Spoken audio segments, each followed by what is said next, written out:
Magandang umaga, tanghali, hapon, gabi sa zodiac sign na Taurus, Capricorn, Virgo, Lola Baby, nagpapakilala po, ha? Okay, yan. So, tingnan po natin, ha? The energy surrounding you. Simula po ito ng,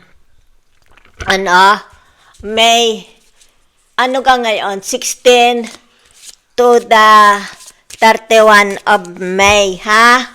Salamat po, simulan na natin. So, meron po ditong muse, yan, Kayo daw ang muse na inspired by you. Yan, ha? Maraming na-inspired sa inyo. Ikaw ang muse sa kanilang buhay. Dismiss, disregard, ignore, look the other way, leaving behind kung ano man ito, dismiss nyo na sa buhay nyo, ha? Huwag nyo na uling lilingunin. Huwag nang babalikan. Iwasan ng tingnan. Butterflies, feeling complete, can't stop smiling, happiness, devotion, kaya yan. Siguro merong iba sa inyo masyadong attached sa song lyrics, okay? Emotional band, listening to music, ha?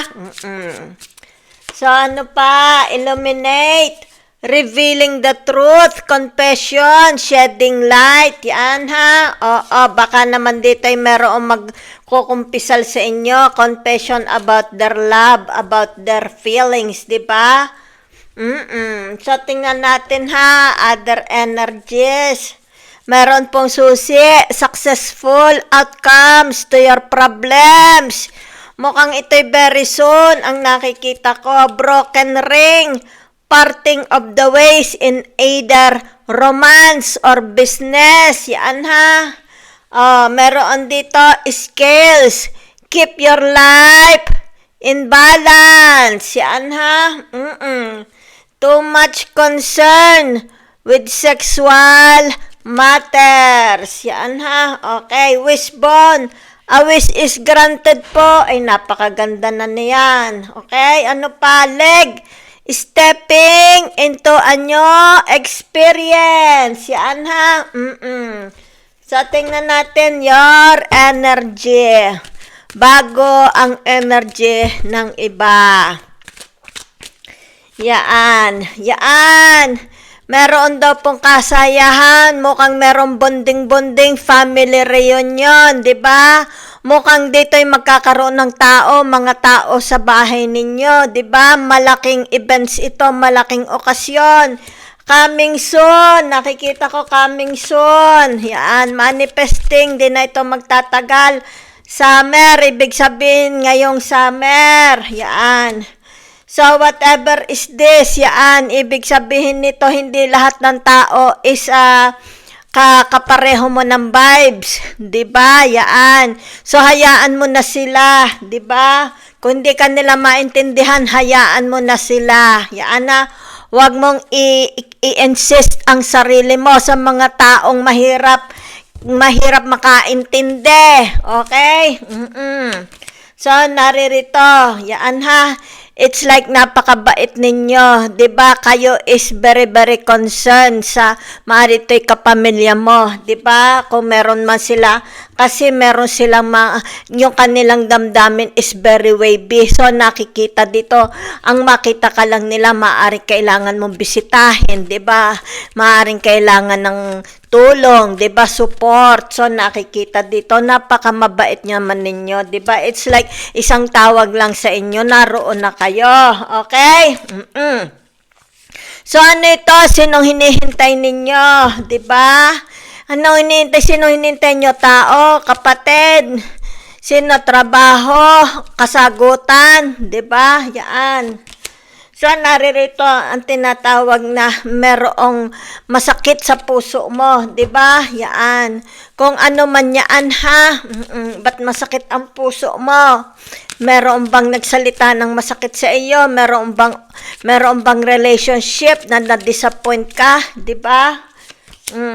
So, ito, ano ito, manifesting ito ha, tinatawag na kaperahan. Okay, yan. Doors opening, yan ha.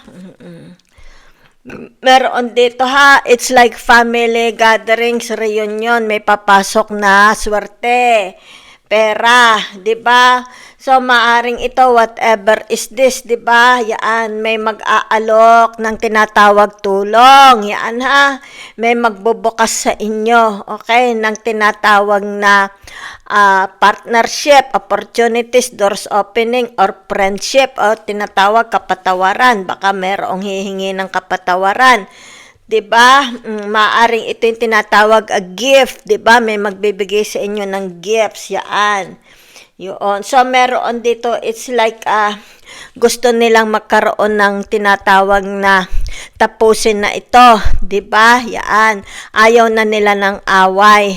So, ibig sabihin, ikaw at sila.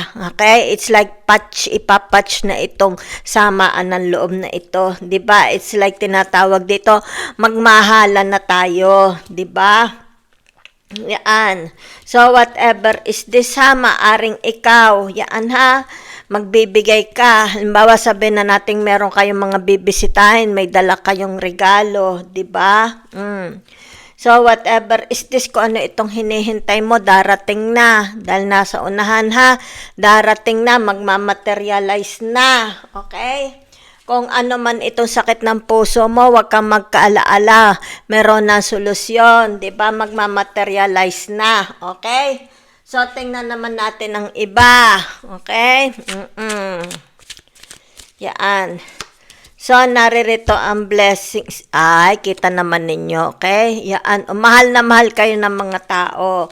Family man yan, siblings man yan, di ba? Friends man yan, di ba? So, meron dito, it's like tinatawag celebration. May celebration, ha? Yan. Maaring magdadatingan, di ba? Maaring tinatawag at time for family gatherings, di ba? Success, di ba? It's more about love, yan, ha? Oh. Baka naman mga exes nyo magbabalikan kung sino man yan. So, justice, ibig sabihin, panatilihin daw po ang kapayapaan between you and them, di ba? Kung sino itong mga ano ninyo, hindi nagkaintindihan, di ba? Yan, magkapatawaran na daw po. Ang gusto nila, magkapatawaran na, di ba? So, whatever is this, ibig sabihin nito, yung tinatawag na maaring ito isa lilisan, di ba? Yan. Maaring magbabago ng bahay, magbabago ng sasakyan, di ba? Yan. So, meron ditong movement. Yan ha. So, maaring sabihin na nating ikaw, hihiwalay ka na sa pangkat kawayan, di ba? Yan. So, nakikita dito ha. Merong tinatawag na ang nakikita ko dito ay merong darating sa inyo. Okay, yan. Merong darating. It's like this person will make your dreams come true. Yan ha. Okay. This person will help you. Okay? Yun ang nakikita ko. Yan. Kung sino man ito sa buhay ninyo. Kasi narito relationship. Yan, oh. Kita ninyo malaking blessings itong daladala nila. Yan. It's like tinatawag, i-share sa inyo. Okay? I-share sa inyo maaring regalo in the form of regalo, pera, ora, sabihin na natin kung ano man yan, ha? So, meron dito, ha? Yan, oh. Okay? Napipinto kaligayahan. Yan. So, nakikita ang tinatawag na the death, di ba? Kung ano man itong the death na ito, yan ha. Nagpapahirap. Okay, ibig sabihin nito, yan ha. Meron ditong hirap na hirap ang damdamin. Yan ha. So, ibig sabihin nito, yung tinatawag, pansinin mo naman sila. Yan ha, okay. So, this person is hoping na maalis itong tinatawag Three of Swords sa kanyang puso. Hirap na siya. Okay, yan. Meron ditong hirap na hirap ang kanyang damdamin. Yan ha. So, kailangan lang tinatawag na kausapin mo siya. Diba? It's like kahit konting pagtingin, ibigay mo sa kanya. Okay? So, meron dito tinatawag the Page of Swords. Expect the unexpected. unexpected. Meron po ha, mayroong grasyang darating sa inyo, okay? So, ibig sabihin nito, yung tinatawag, a wish is granted. Ano ito? Yan, oh. A wish is granted for you. Yan, ibig sabihin, aarangkada na, ha? Aarangkada. Yan, ha? Maaring ito'y career ninyo, maaring sa bahay, kung ano man ito, a relationship, marriage, aarangkada. Okay? Maaring for some of you, kung halimbawa sabihin na natin gusto mo ng bagong sasakyan, bagong bahay, gusto mo ng tinatawag, mag-o-open ka ng negosyo, ayan po, ha? Ibig sabihin, granted. Yan, ha? Whatever is that. Kung ano man ito ha, ibig sabihin meron ditong very, very inferior ha. Yan. Kumbaga dito'y malungkot na malungkot siya. Sino ito? Diba? Ikaw ba ito? Or kung sino man ito? Yan ha. Ibig sabihin pansinin siya. Okay? Nahingi siya ng pansin. So, ito yung tinatawag, okay, yung inyong buhay, magiging very, very balanced. Kung ang buhay mo is full of kasawian, di ba? Kung ang buhay mo is tinatawag, you hit the rock bottom, hindi ito magtatagal, magbabago ito. Magbabago yan, ha? So, ibig sabihin nito, meron ditong parting of the ways in either romance or business.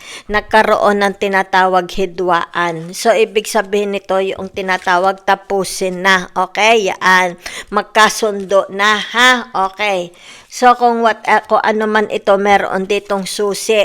Itong susi na ito is tinatawag na narinis siya, nasaan ka? Yan, nasaan na bagay yung motorsiklo? Yan, oh, hawak mo na ang bit, hawak mo na ang susi. Kumbaga dito yung tinatawag para ikaw is, tumakbo na, di ba? Yan, para ikaw is makaarya na sa buhay mo, di ba? Yan. Kung ano man ito, okay? A new experience, di ba? Yan, stepping into a new experience, yan ha? So, ibig sabihin nito, yan, nasa iyo na, okay? Para ito is ma-experience mo, okay? Yan, mapuntahan mo, yan ha? So, kung ano man yan ha? So, ibig sabihin nito, yung tinatawag, this person hit the bottom rock, okay? Ibig sabihin niyan yung tinatawag para ito is mabago, i-disregard na, alisin na ito, okay? Look the other way, leaving behind, yan ha, para makabuelo kayo, yan ha, okay. So, let's see the tinatawag na the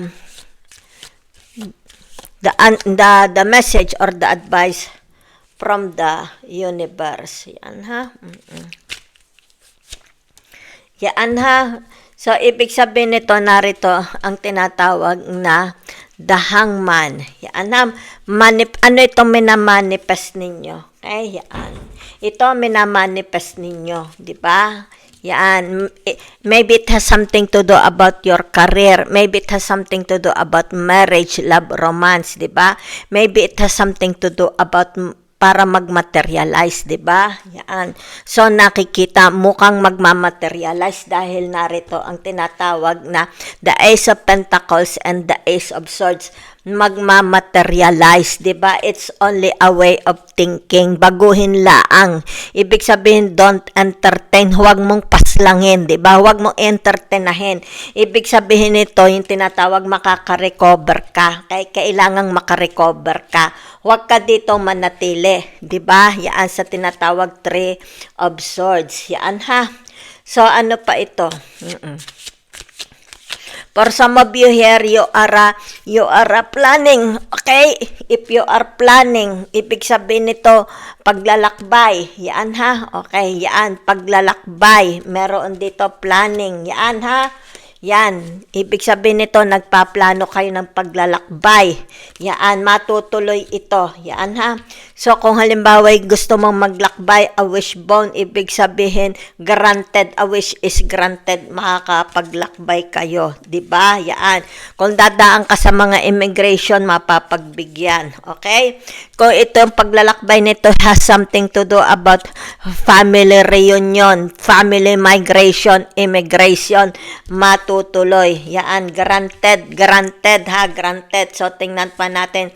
Kita ninyo, narito ang tinatawag yan, the Chariot and the Mercury. And the tinatawag na ito, the Angel, 'di ba? The Temperance, 'di ba? Ayan. So, napakaganda ng cards ninyo. Okay? So, ibig sabihin nito, narito pati ang tinatawag na the Hermit. Yan ha. Ibig sabihin konkreto, di ba? Yan. Para hindi magmintis, hindi magmintis, ibig sabihin nito planuhing maigi, di ba? Dito ibig sabihin nito yung tinatawag planuhin. Okay, kaya narito ang tinatawag na the Temperance. Yan ha. Para ito'y magkaroon ng success. Para ito'y tinatawag, ayan, hindi magmintis. Yan ha, hindi magpintis. Napakaganda ha. So, ibig sabihin nito, kung ano man itong mga sakit sa puso ninyo, ayan, alisin na daw po, sabi ni Universe ha. Okay. So, whatever is this, yan. Ibig sabihin nito, yung tinatawag matuto kang maghintay. Yan, matuto kang maghintay. Yan ha. At ito is magkakaroon ng tinatawag na revealing illumination. Mag-i-illuminates, di ba? So, for some of you here, whatever is this, ibig sabihin nito, give yourself a chance, di ba? Yan, to discover, yan, to yung tinatawag na, ano tawag dito, discovery, ano pa, wag mong katakutan, okay? Itong tinatawag na pagbabago, merong pagbabago mangyayari sa buhay ninyo. Yan ha. Dahil narito ang tinatawag the Hermit. Yan ha. Use it properly. Okay? Kung ano man ito, dahil ito'y narito na. Yan ha. Inyong panatilihin, lumago, di ba? Panatilihin ninyo. Yan ha. Ito, ibig sabihin nito, one time lang itong mangyayari. One time lang po siya mangyayari. So, maging matalino kayo para hindi ito mawala. Okay? Yan. So, thank you very much po.